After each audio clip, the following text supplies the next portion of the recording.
Continuando a aula, vamos utilizar mais alguns operadores que estão predefinidos no namespace Morphology. Namespace Morphology.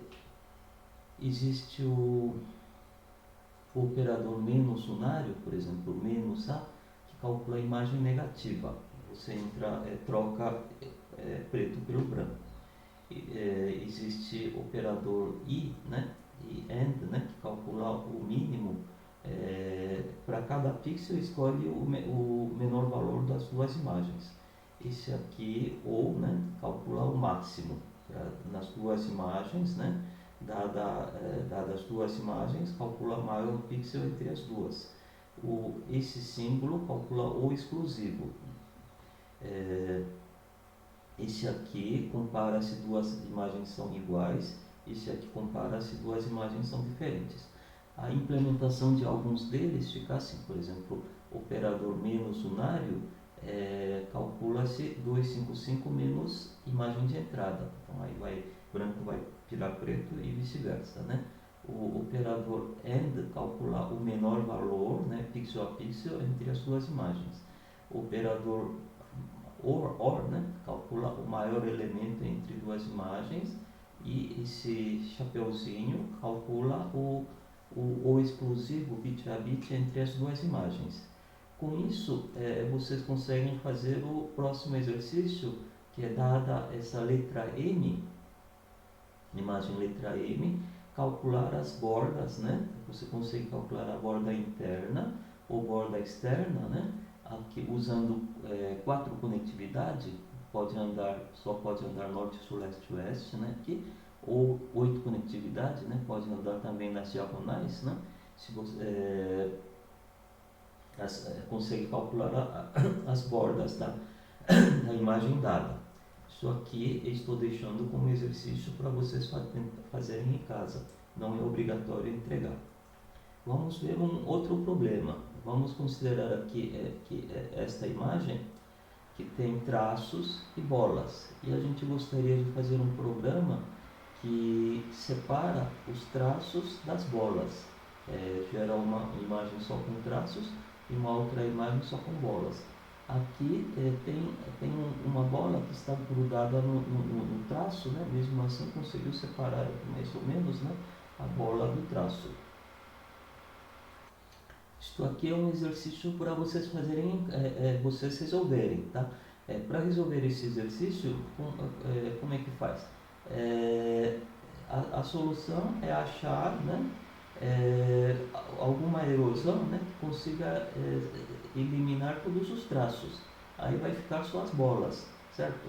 Aí, na hora, se você fizer dilatação pelo mesmo elemento estruturante, as bolas vão crescer e voltar mais ou menos ao tamanho que tinham antes, enquanto que os traços que desapareceram, né, não vão aparecer de volta, tá?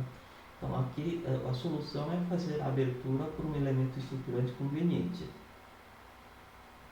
Agora, essa ideia não dá para aplicar essa ideia nessa imagem aqui, que são traços grossos.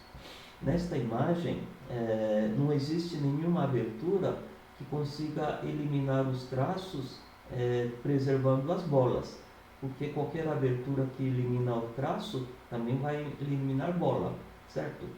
Então aqui tem que pensar em alguma outra, temos que pensar em alguma outra ideia, porque esse problema não pode ser resolvido fazendo simplesmente uma abertura. Então, como é que resolve esse problema, já que não existe nenhuma abertura que consiga separar bolas dos traços? Aqui, a ideia aqui, né, é usar o fato de que os traços são compridos, enquanto que bolas não têm dimensão, né? Eles não estão esticados, né? Então, o que vamos fazer? Vamos fazer 4 aberturas nas direções horizontal, vertical, diagonal principal e diagonal secundário. Para isso, nós construímos aqui, aqui na linha 6, construímos um elemento estruturante horizontal com 31 pixels.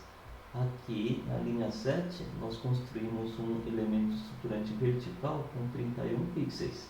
Tá? Aqui na linha 8 construímos um elemento estruturante com 31 pixels no diagonal principal. Tá? Aqui nós construímos um elemento estruturante de 31 pixels no diagonal vertical. Tá? Aí nós aplicamos aqui na imagem de entrada A abertura por esses 4 elementos estruturantes, horizontal, vertical, diagonal principal e diagonal secundário, e obtendo as 4 imagens de saída B1, B2, B3 e B4. Essas 4 imagens estão aqui, ó. B1 é resultado da abertura por elemento estruturante horizontal, B2 é saída da abertura por elemento estruturante vertical. Isso aqui foi usado o elemento estruturante diagonal principal e diagonal secundário. Repare que as bolas sumiram em todos eles, só que nos lugares onde o traço era horizontal, fazendo abertura pelo elemento estruturante horizontal, o traço sobreviveu. Nos lugares onde o traço era vertical, fazendo abertura por elemento estruturante vertical, né, o traço não desapareceu. E assim por diante. Nós temos aqui 4 saídas. Calculando o máximo dessas saídas B1, B2, B3, B4, nós obtemos aqui a imagem C, que tem uma certa boa parte dos traços está aqui na imagem C. Tá? Se a gente tivesse, em vez de ter usado 4 direções, tivéssemos usado mais direções, nós teríamos obtido aqui no máximo das aberturas, teríamos obtido imagem mais parecida com os traços, com os traços originais. Só que como usamos só 4 direções, nós obtivemos os traços, né? Só que só uma parte dos traços.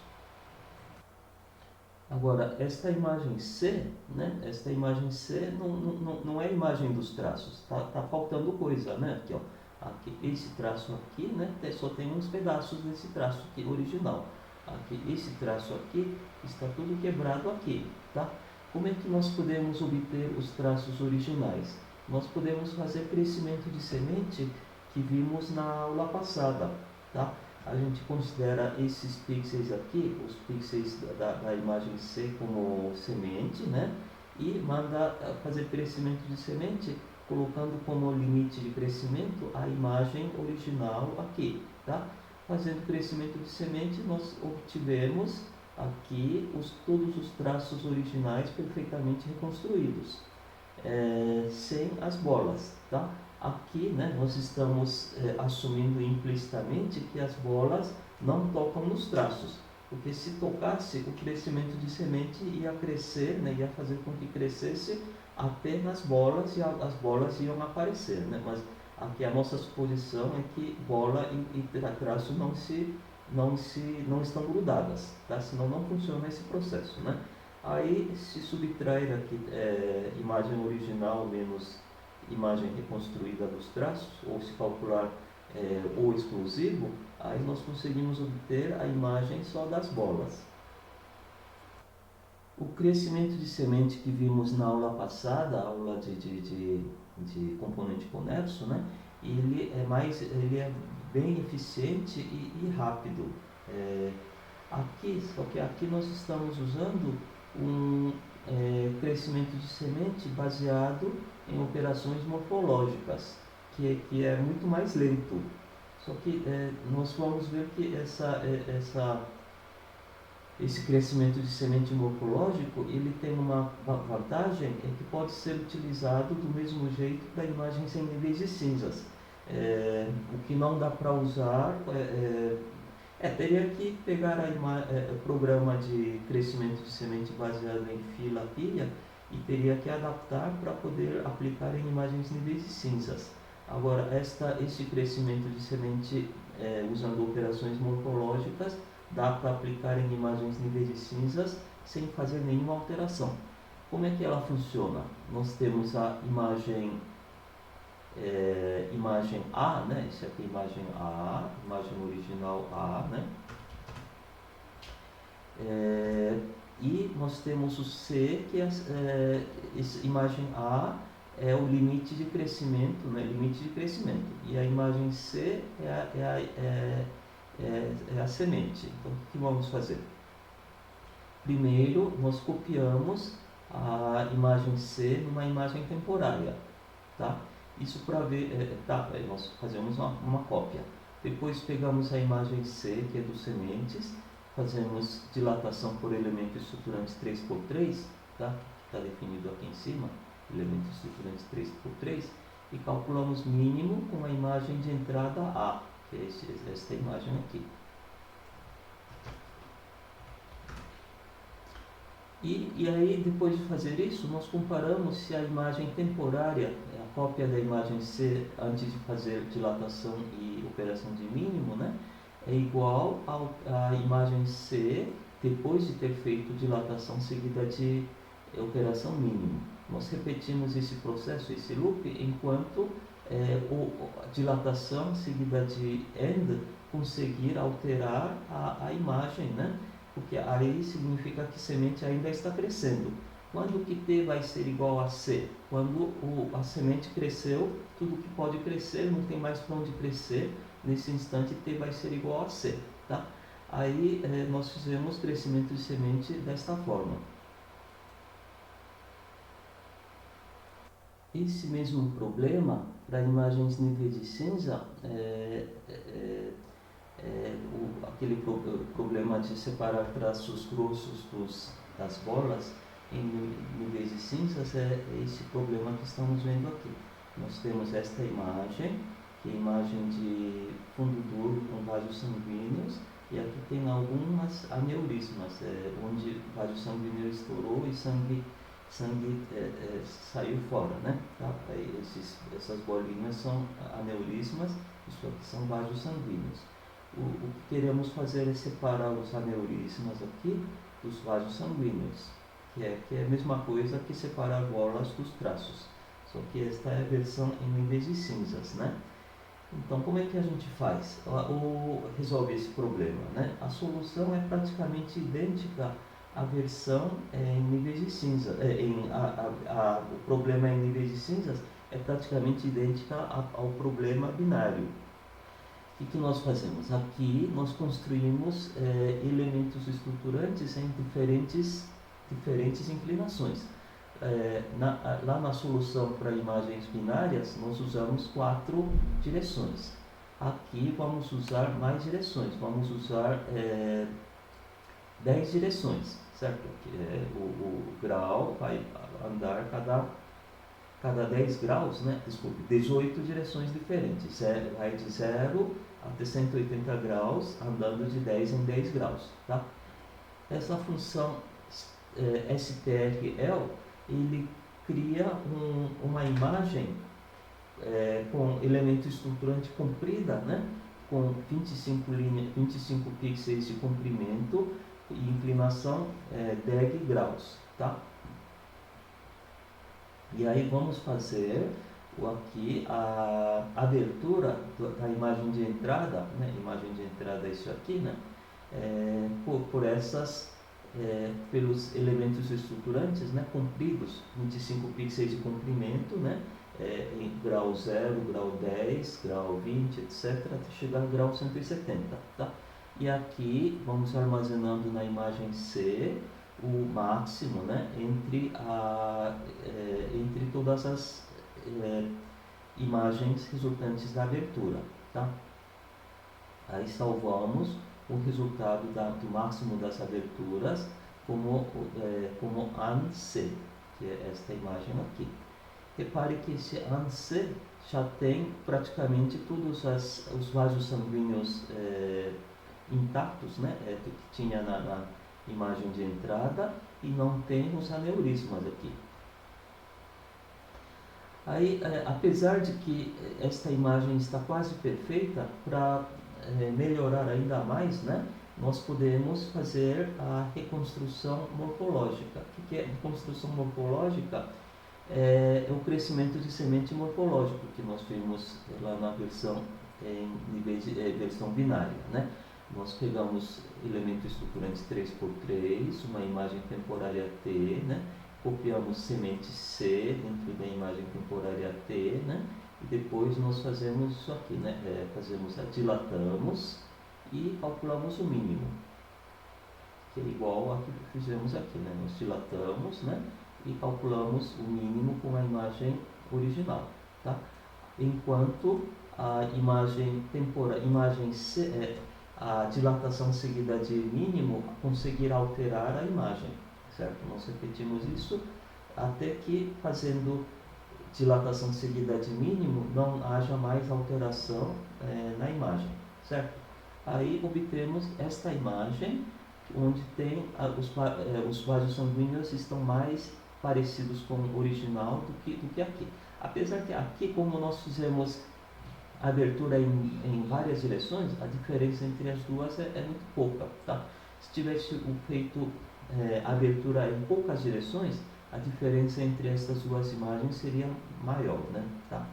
Aí, o que falta fazer? Se a gente pega a imagem original e subtrai esta imagem dos vasos sanguíneos, nós obtemos a imagem dos